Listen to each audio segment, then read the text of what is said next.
Bom dia, meus queridos filósofos e minhas queridas filósofas, tudo bem? Aqui é Vanderlei Costa, professor de filosofia, e hoje nós vamos falar um pouco de lemorfismo teleológico do Aristóteles. Bom, olha só, antes de mais nada, queria adiantar algumas coisinhas que é a respeito da relação que o Aristóteles tinha com Platão. Não significa que eles romperam completamente, não. Tudo bem que o Aristóteles seguiu o caminho dele, seguiu dando primazia ao mundo sensível, ao mundo empírico, ao mundo das coisas, da materialidade, ok? Mas alguma coisa o Aristóteles pegou de Platão, tá? Pois bem, nós vamos falar aqui do ilemorfismo. Por quê? Porque o ilemorfismo ele nada mais é do que o conceito-chave principal para o pensamento de Aristóteles e pode ser utilizado também, tanto na física quanto na metafísica, e o sistema aristotélico ele está, digamos, alicerçado, de um certo modo, em cima dessa teoria. O que significa Ilé? Ilé é a matéria. Matéria. Ou seja, matéria é o que nós podemos ver, tocar, cheirar, sentir gosto, tá? E o que é morfé, né? Que vem do morfismo, né? O que é o morfé? O morfé é a forma, tá? Em primeiro lugar, quer dizer, em segundo lugar agora, né? Nós temos o costume de dizer o seguinte, que no caso do ilemorfismo, ele é a representação do rompimento que o Aristóteles tem conceitualmente com Platão em relação ao mundo das ideias, tá? O Aristóteles ele acha isso redundante, tá? O fato de você ter duas realidades distintas uma da outra, ou seja, o mundo das ideias e o mundo da sensibilidade seriam incompatíveis um com o outro, sendo que o mundo das ideias são as ideias são as verdades eternas e aqui são as cópias. O Aristóteles vai dizer que não. Ora, tanto as ideias, intelecto, quanto aqui, matéria, eles são análogos. Ou seja, eu percebo as coisas do mesmo jeito em que as coisas se apresentam para mim. Tá? E por que o ilemorfismo? Porque o ilemorfismo ele parte mais ou menos do princípio, né, de que todas as coisas que nós podemos ter o contato com elas, elas trazem ideias, ou seja, elas trazem conceitos. Então, você sai, né, digamos, daquela esfera especulativa e você cai direto para a matéria necessariamente, tá? Então, dentro do ilemorfismo, nós temos aqui, esse aqui é um resuminho que eu fiz, né, que a gente vai utilizar com base em outros pensadores e também vou trazer palavras do próprio Aristóteles mesmo, tá? O ilemorfismo ele tem então ele tem essa teoria, certo? E essa teoria ela vai ser utilizada para outras teorias, outros conceitos que o Aristóteles vai trazer, principalmente para a questão da mudança, certo? A questão do devir. O Aristóteles não deixou isso, como é que eu falo? Não deixou isso de lado, não, tá? Então vamos lá. Todas as coisas, elas são passíveis de mudança, certo? De modo que todas as coisas elas têm uma origem, certo? Elas foram derivadas de uma outra coisa que existia previamente. E se você fizer essa regressão a respeito de quem deu origem a quê, você vai chegar numa conclusão infinita. Ou seja, você não vai ter conclusão. Então o que o Aristóteles faz? Ele determina, ele delimita, certo? Essa origem, certo? De modo que as coisas elas são entendidas aqui na materialidade enquanto substâncias, tá? No livro 5 das categorias, o Aristóteles ele faz um estudo aprofundado a respeito da substância, certo? O que é a substância? Necessariamente é as coisas individuais, certo? É o sujeito, são as coisas, tudo que você pode tocar, ver, sentir é substância. Só que substância segunda. O que é a substância primeira? A substância primeira é o ser, certo? É, digamos, o mais intrínseco princípio que da substância primeira você tem outras substâncias que derivam, né, dessa substância primeira. Então essa substância primeira ela pode ser entendida como um Deus, como um motor imóvel, etc. Tá? E a partir desse princípio você tem todas as coisas que giram em torno dessa substância primeira. Então a substância primeira está lá, ela origina, digamos, a substância segunda que vai originando, e todas elas são idênticas, todas elas são análogas. Não existe digamos, a substância primeira ela é a substância verdadeira, né? E o que está aqui é cópia. Não, nada disso. E por que eu estou mostrando essas pitudinhas aqui?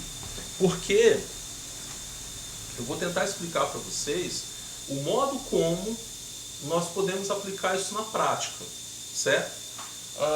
Deixa eu pegar aqui o meu resuminho de novo para a gente seguir aqui, tá?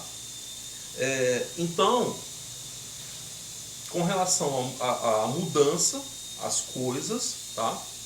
O Aristóteles ele vai colocar que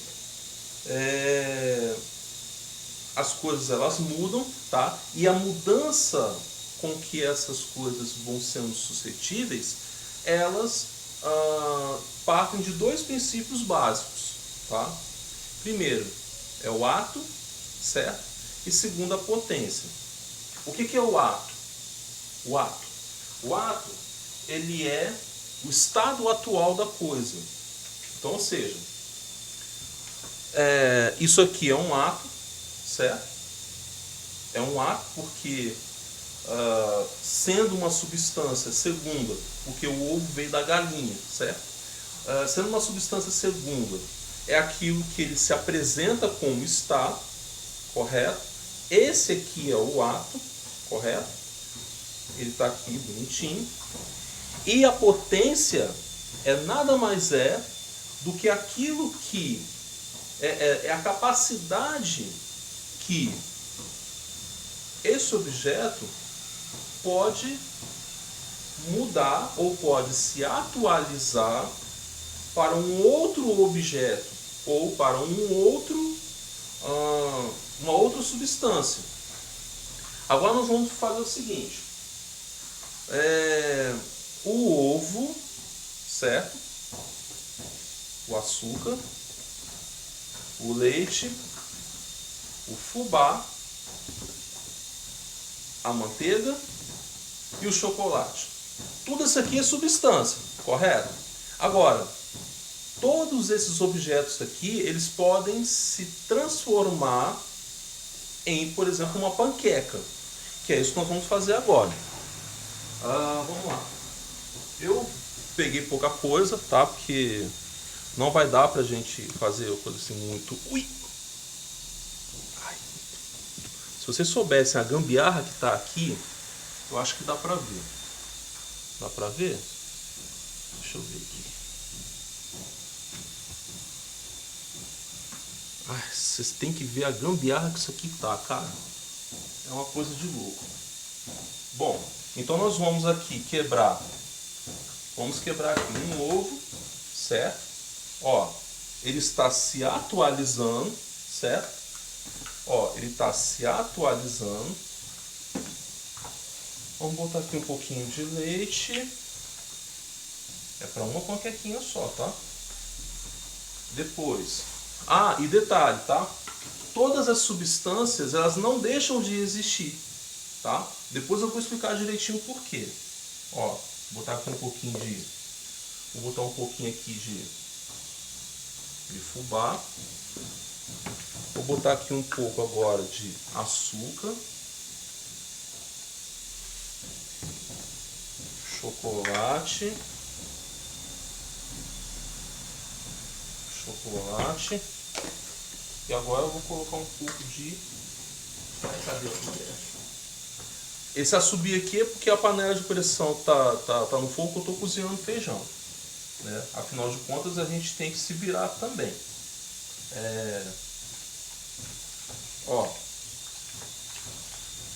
Ó, vocês percebem que quando eu misturo as substâncias, elas estão se transformando, vocês estão vendo? Ó, olha aqui, elas estão se transformando. No entanto, mesmo com a outra, assim, mesmo com a atualização dessas substâncias, elas não deixam de existir, tá? Por não deixar de existir, você tem, certo? A permanência dessas substâncias enquanto substrato da panqueca. Ou seja, a panqueca, ela nada mais é do que um composto, que é isso que está, se eu não me engano, no livro 2. Deixa eu ver no resumo disso. É no livro 2 da física. É no livro 2 da física. Ou no livro... Não. Deixa eu ver aqui direitinho. E vou continuar mexendo aqui para vocês acompanharem comigo, tá? Agora eu vou explicar o seguinte. Ó, a panqueca, ela está em ato. Percebam que aqui dentro estão chocolate, fubá, açúcar, leite e manteiga, correto? Elas não deixaram de existir, elas só se transformaram, elas só se atualizaram. Então essa atualização, ela não quer dizer que as coisas deixaram de existir, muito pelo contrário. É por conta da união dessas coisas todas que a panqueca está feita, né? Que eu vou colocar ali na frigideira e vou ver se está boa ou não, tá? Entretanto, o que nós temos aqui? Nós temos, enquanto ato, né, aquilo que está se manifestando no momento. E o detalhe muito importante, tá? Detalhe muito importantíssimo. Mais importante ainda do que tudo isso que eu fiz aqui. Sobre essas ações atuam duas forças, duas energias. Primeiro, inclusive isso também é comentado de um certo modo. Aliás, isso não é comentado no ensino médio, né? Isso não é passado no ensino médio, isso é mais para o ensino superior. Mas eu não estou aqui para, digamos, selecionar quem é o meu público, tá? Mas aqui atuaram duas forças, e aqui tem duas forças atuando também. Primeira delas, a inteléquia, ou a energeia. Por que eu falo inteléquia e energeia? Porque o Aristóteles ele não diferenciou, certo? Energeia de inteléquia. Entretanto, ficou ao acargo de alguns comentadores, sobretudo os comentadores do século III, século IV a.C., ou depois de Cristo, tá? Em que eles identificaram que entre a energeia e a inteléquia, a diferença ela é sutil. É uma diferença muito sutil mesmo, tá? Por quê? Porque a inteléquia, ela é esse princípio que vai, esse princípio ou essa força que persiste de modo que a finalidade para se alcançar um determinado objeto, determinado objetivo, ela está aqui. Então, todas essas substâncias que estão aqui, tá? Elas tiveram uma finalidade, fazer uma panqueca. Então, a panqueca, ela é, digamos, o fato de ter sido feita a panqueca, ela é a entelequia, certo? Da transformação desses objetos, tá? Cujo objetivo é fazer a panqueca. Cujo objetivo, então, é para comer a panqueca, tá? O que significa isso, necessariamente? Lembra que eu falei para vocês que todos esses ingredientes são substâncias? Ou seja, são substâncias individuais, correto? Está aqui, substâncias individuais. Elas estavam em ato antes de ter virado panqueca. Antes de ter virado panqueca. E pelo fato de ter se transformado em panqueca, a união de todos esses objetos, ela é a panqueca em potência. É, isso mesmo. O que é a potência? A potência, ela é nada mais, nada menos do que a capacidade de cada objeto em se atualizar de modo de que ele ainda não é, mas ele ainda pode ser. Então, no caso, se eu tivesse aqui, aqui, olha aqui, ó, um grão de feijão. Esse grão de feijão aqui, ele é o pé de feijão em potência. Por quê? Porque nesse momento, o grão de feijão, ele ainda não é pé de feijão. Ele não é planta de feijão. Só que a planta de feijão está aqui dentro. A entelequia está aqui dentro. Certo? E a energeia? O que é a energeia? A energeia, ela é a energia, ou é a força, certo? Agora eu vou ter que tirar uma colinha aqui, porque é como eu falei, a entelequia e a energeia, elas são muito parecidas, tá? Então a diferença, ela é sutil. Vamos ver aqui, perdão, tá, gente? Primeiro vídeo é assim, tá?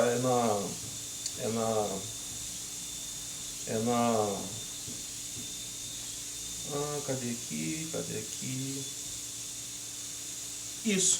A energia, então, ela é a força, certo? De atualização da coisa. Então, enquanto a entelequia, ela é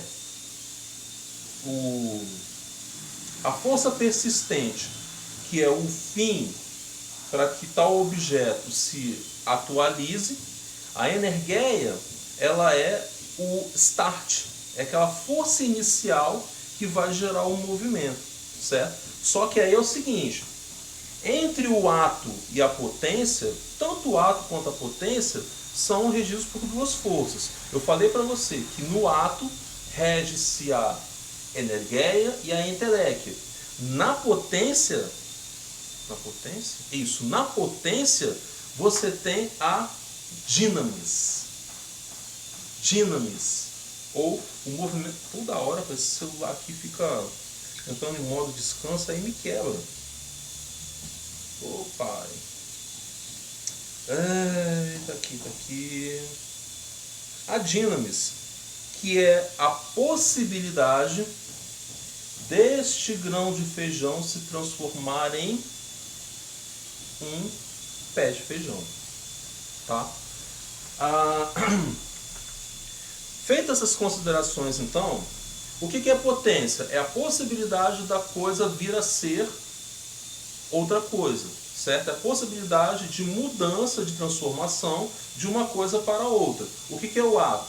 É aquilo que está aquilo que está aqui agora, certo? É como se apresenta, certo? Aos nossos sentidos. Entretanto, você vai me perguntar o seguinte: o que é que faz ato e potência? O que faz ato e potência se transformarem, né? Quer dizer, se relacionarem entre si. Como que isso é possível? É possível pelo fato pelo fato de haver o movimento, certo? Só que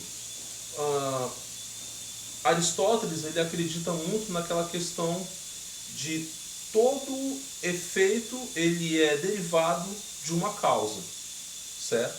Toda causa implica em um efeito. A única coisa que não tem a única coisa que não tem causa é Deus, né? Porque se Deus tivesse uma causa, necessariamente ele teria que ter surgido de uma outra coisa, certo? E essa outra coisa ter surgido de outra coisa e cairia no infinito novamente. Então, toda causa tem um efeito e todo efeito tem uma causa, certo? Ou melhor, toda causa tem um efeito e todo efeito é derivado de uma causa, tá? Agora, o que nós vamos fazer? Nós vamos tentar trabalhar um pouco das causas necessariamente, tá? Antes, deixa eu ver se eu consigo pegar um trecho aqui que tem fala do Aristóteles. Achei. Que são justamente as causas. Olha só, no livro 2 da Física, no capítulo 13 especificamente, o Aristóteles vai trabalhar com 4 causas, certo? E que vocês agora vão entender por que eu fiz essa panqueca aqui, tá? Bom, vou pegar aqui a frigideira.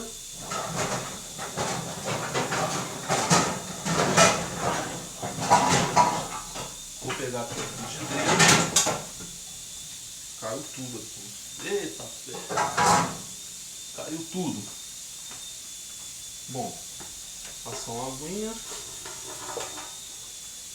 As 4 causas, né, são princípios, tá? São princípios dos quais vocês têm, né, digamos, essa mudança, a transformação das coisas para outras coisas, certo? E são fundamentos para a explicação do movimento, né? Então, quando você fala, por exemplo, de uma causa formal, você pergunta do que a coisa é feita, né? E é aí que também vai entrar a questão da substância também, ou da essência, tá? Agora nós vamos... Eu já até botei um fogo ali, cara, nossa, doideira. Vou apagar o fogo aqui para não gastar gás aqui. Vamos lá. Palavras do Aristóteles em relação à causa material, tá? São 4 causas: causa material, causa eficiente, causa final e... cadê? Causa material, causa eficiente, causa final. Cadê, gente? Esse negócio... material, formal... Isso mesmo, 4. Material, formal, eficiente e final. Vamos então falar sobre a causa material, que é do que a coisa é feita. Segundo Aristóteles, denomina-se causa o item imanente de algo que provém. Por exemplo, o bronze da estátua e a prata da taça, bem como os gêneros dessas coisas. Do que a panqueca ela é feita? Chocolate, açúcar, fubá, leite, ovo e manteiga. Então, do que a coisa é feita? Do que a panqueca ela é feita? Disso, né? Toda hora isso aqui apaga de novo.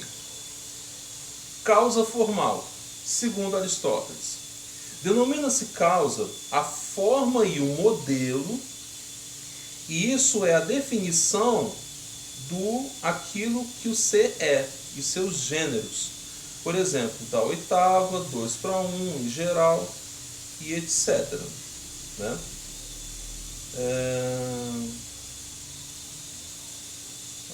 Aqui. A panqueca, então, ela é essa união de todas as coisas, ou seja, a forma, é a substância, né?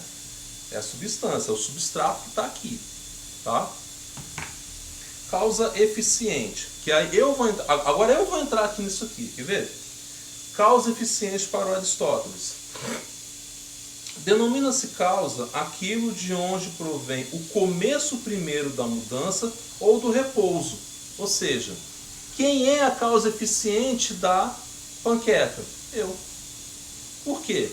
Porque eu juntei todas as substâncias que a compõem, ou seja, a panqueca ela é a união de todas essas coisas que estão aqui, de modo que a força que eu empreendia para em cima dessas substâncias permitiu que se transformasse em panqueca, que vai para a frigideira agora, tá? E por final, por último, nós temos a causa final. Palavras de Aristóteles. Denomina-se causa como fim, ou seja, aquilo em vista de que, né? Por exemplo, do caminhar à saúde, de fato. Por que caminha? Dizemos, a fim de que tenha saúde. E, assim sendo, julgamos ter dado a causa, também denominado causa. Tudo que uma outra coisa, tendo iniciado um movimento, venha a ser intermediário para o fim, por exemplo, da saúde, o emagrecimento, a purgação, as drogas ou os instrumentos. Todos esses itens são em vista do fim, mas diferem entre si porque uns são operações, outros são instrumentos. Para que eu fiz essa panqueca aqui?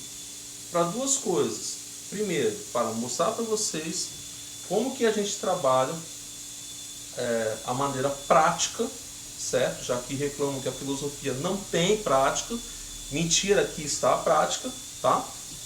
E segundo, que eu fiz essa gororoba que está aqui para comer. Então a finalidade que as coisas aqui, né, o ovo, tudo aquilo que eu já falei aqui, está aqui nesta composição, nesse composto, então significa de que a fome ela é a causa final do surgimento desta composição. Vamos ver agora se está bom. E aí, você cozinhar bem, tá? Porque eu não sei nem sei porque eu fui inventar isso aqui. Eu podia ter feito alfajor, mas tudo bem. Isso aí é águas passadas. Mas vamos lá. Já que eu botei um livro de filosofia ali, eu nem... vamos lá, causa material. Outra coisa. Sobre essas causas, você também tem implicadas nelas as perguntas. Por quê?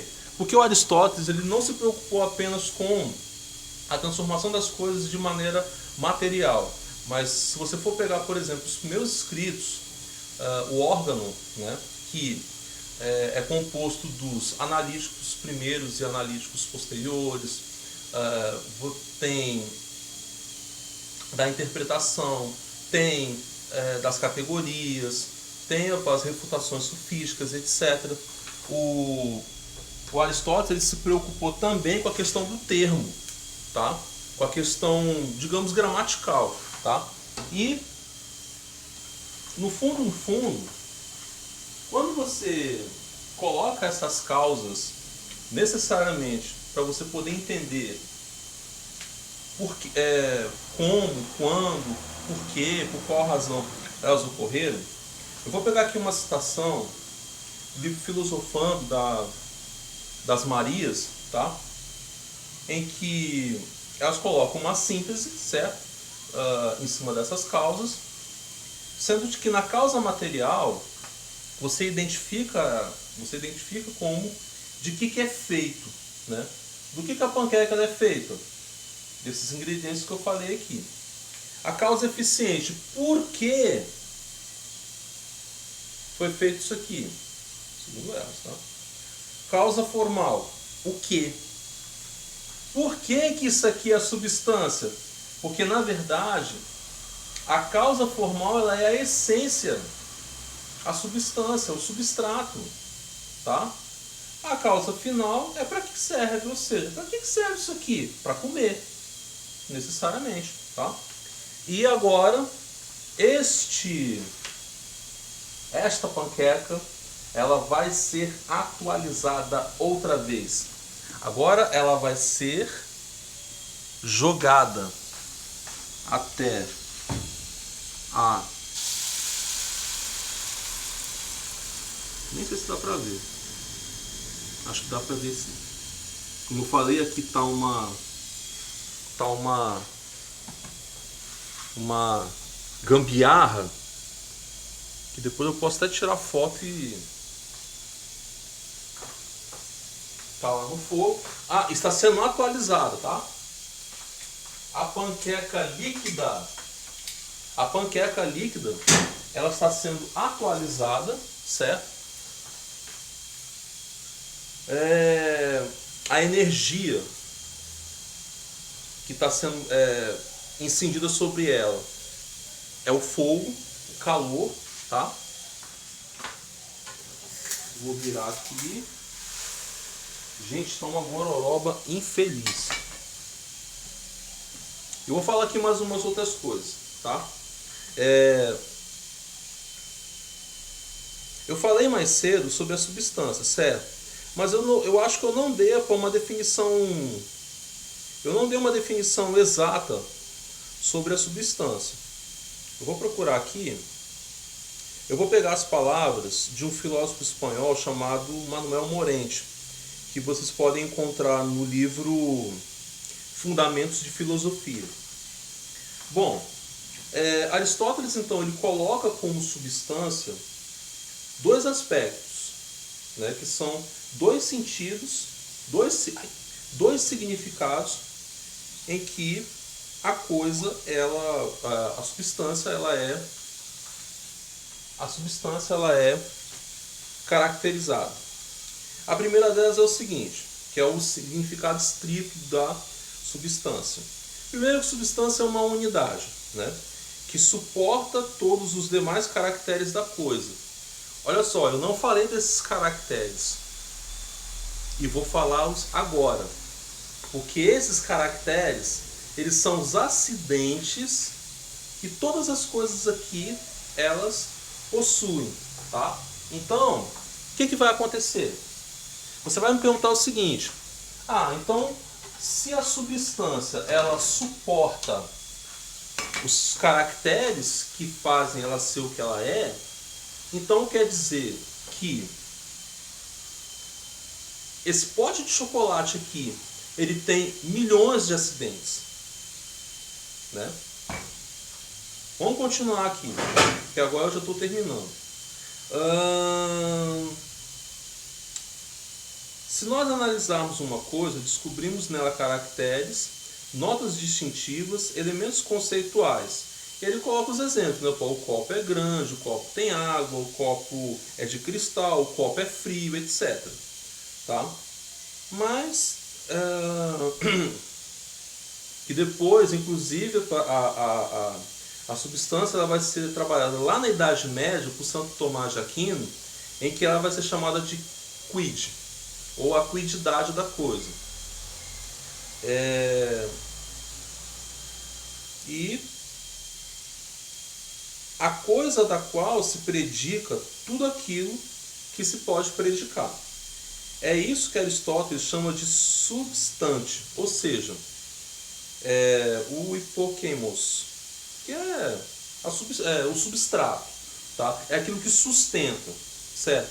A coisa ela é coisa por quê? Porque existe, certo? Um algo na coisa que faz com que os nossos sentidos interpretem que isso aqui é um pote de chocolate. É um pote com chocolate em pó, tá? Ou um achocolatado em pó. Ou seja, por que eu sei que isso aqui é chocolate? Porque está me dizendo que isso aqui é chocolate, né? E os acidentes que estão aqui me levam a crer de que isso aqui é chocolate em virtude da substância, né, ser caracterizada com base na soma de seus acidentes, na soma de seus caracteres, na soma de seus distintivos, vamos botar assim, tá? E o segundo significado, que é, digamos, um significado geral, é a totalidade da coisa, né? Com os seus caracteres essenciais e com os seus caracteres acidentais. Ou seja, o que faz isso aqui ser de chocolate? Qual é a essência disso aqui? Né? A essência do achocolatado? É o chocolate, tá? Nesse sentido, chama Aristóteles substância ao individual. Ou seja, o que faz... Vou pegar aqui. O que faz essas duas coisas aqui serem semelhantes? Porque as duas coisas, o chocolate e o açúcar, eles estão em grãos, certo? Eles estão em pó. Mas o que diferencia este deste aqui são os seus acidentes, são as suas qualidades, são os seus predicativos. Então o açúcar, ele é açúcar, independentemente dele estar diluído na água, ou dele estar em grão, ou enfim, ou estar como adoçante, correto? E o chocolate também é a mesma coisa, pode estar em barra, pode estar em pó, pode estar misturado ao leite, pode estar misturado em qualquer coisa que será chocolate, ok? Agora nós vamos ver aqui a nossa panqueca que se atualizou. Vou pegar um pratinho, aqui, e agora aquela gororoba que você viu lá no potinho, ela se atualizou e se transformou nisso aqui. Olha aí, ó. Essa é a panqueca. Aquilo que estava lá no começo era líquido. Agora se atualizou pelo fogo, foi colocado ali. E quais são os acidentes aqui? A textura áspera, o quente, porque ela está quente, eu tô aqui, mas ela está quente. Os queimadinhos. Aqui, ó. Isso aqui, ó, é um acidente, né? O fato de estar macio é um acidente. Pode estar doce demais. Também é um acidente. E aí,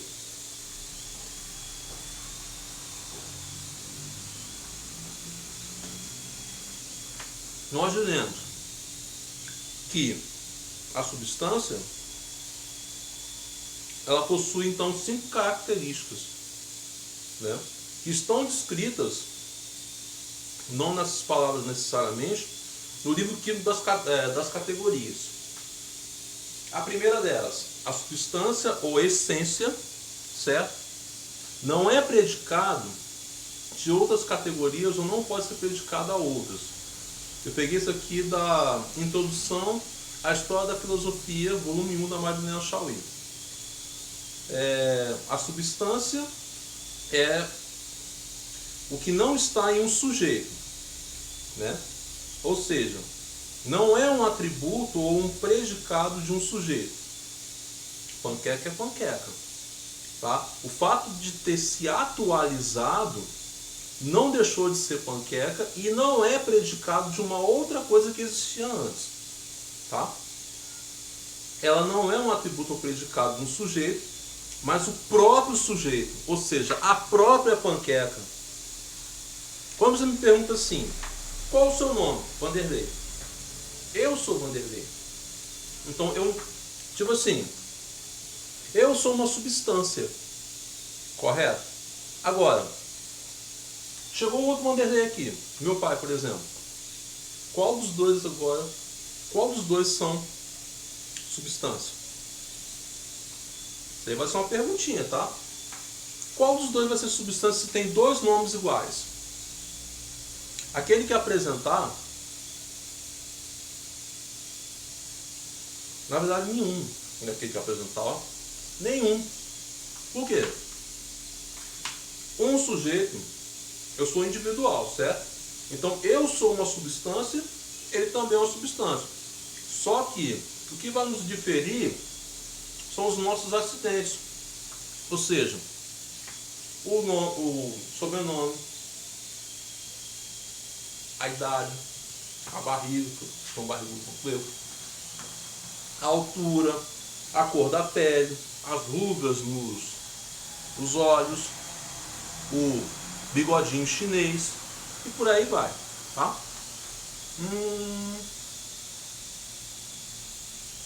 Trata-se do que Aristóteles chama de substância primeira, ou proteusia. O-U-S-I-A. A gente lê ousia, mas em grego é ousia, né? Ou a coisa na sua individualidade.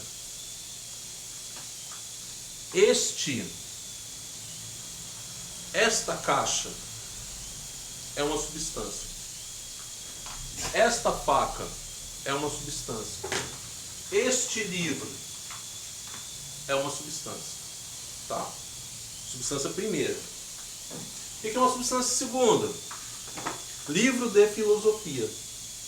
É uma substância segunda, né? Por quê? Porque sendo uma substância segunda, requer necessariamente que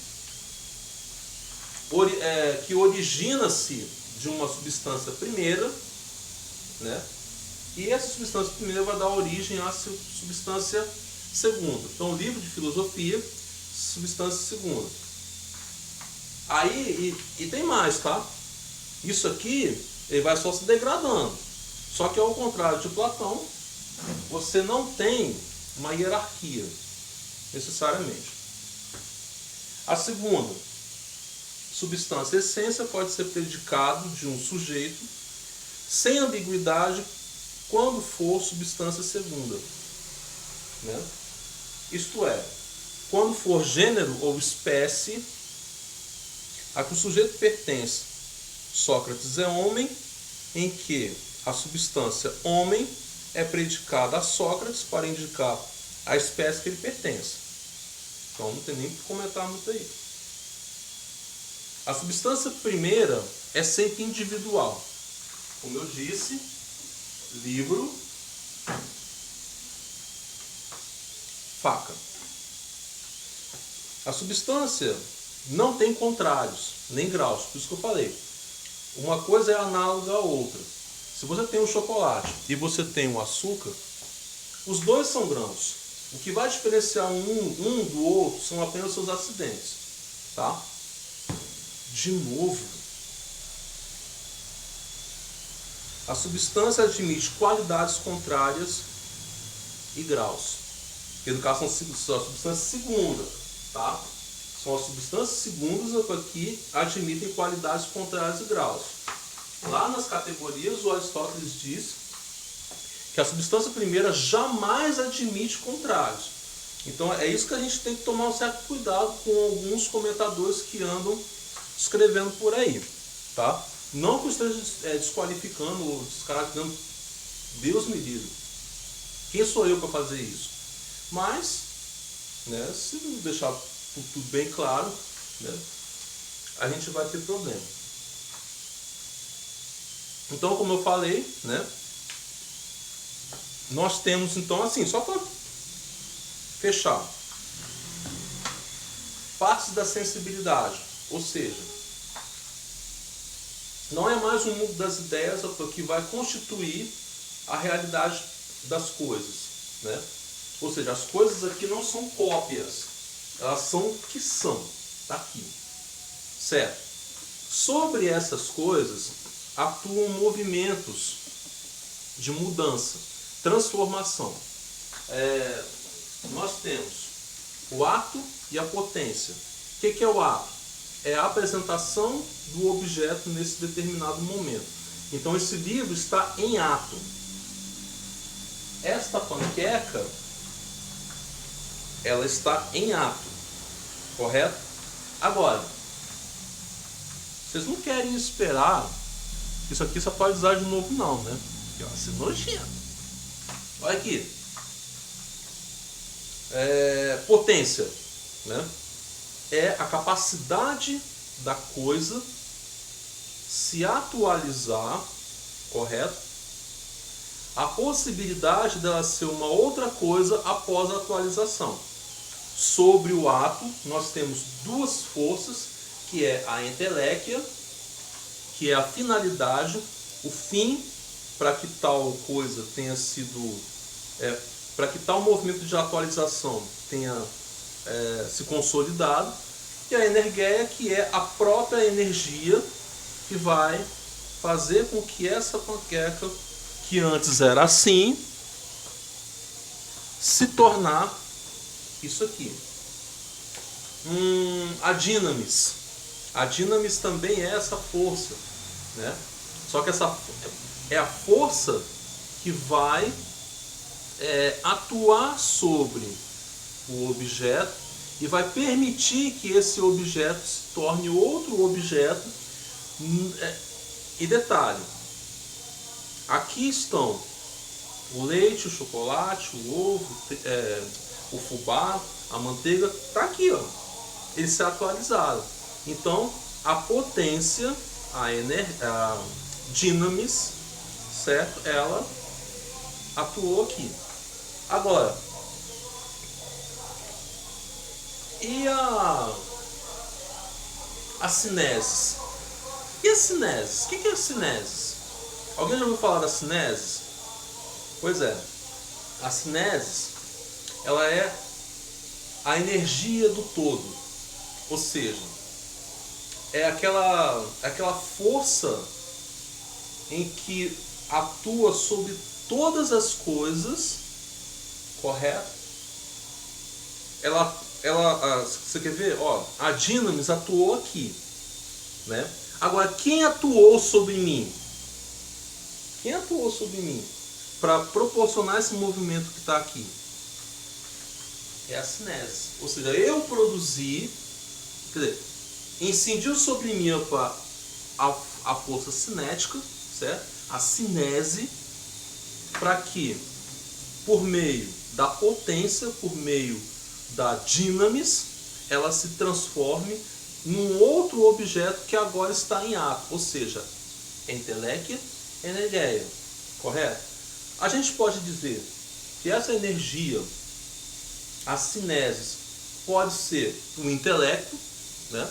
Ou seja, a capacidade racional de poder transformar as coisas conforme desejar, tá? Ou, se você for pegar numa interpretação de filosofia cristã, né, a iluminação de Deus, ou então Deus necessariamente, tá? Mas isso aí são assuntos para outros carnavais. E, no entanto, isso é só. Espero ter ajudado, apesar do vídeo ter sido longo, 48 minutos. Eu não queria ter ficado tudo isso, mas infelizmente foi, tá? Dúvidas que vocês tiverem, vocês podem colocar aqui na descrição, por exemplo, aqui nos comentários, abaixo, below. Se você gostou, tascas aquele joinha. Se não gostou, retira o seu joinha. Você está no controle. E, por enquanto, é só. Abraços a todos e até a próxima.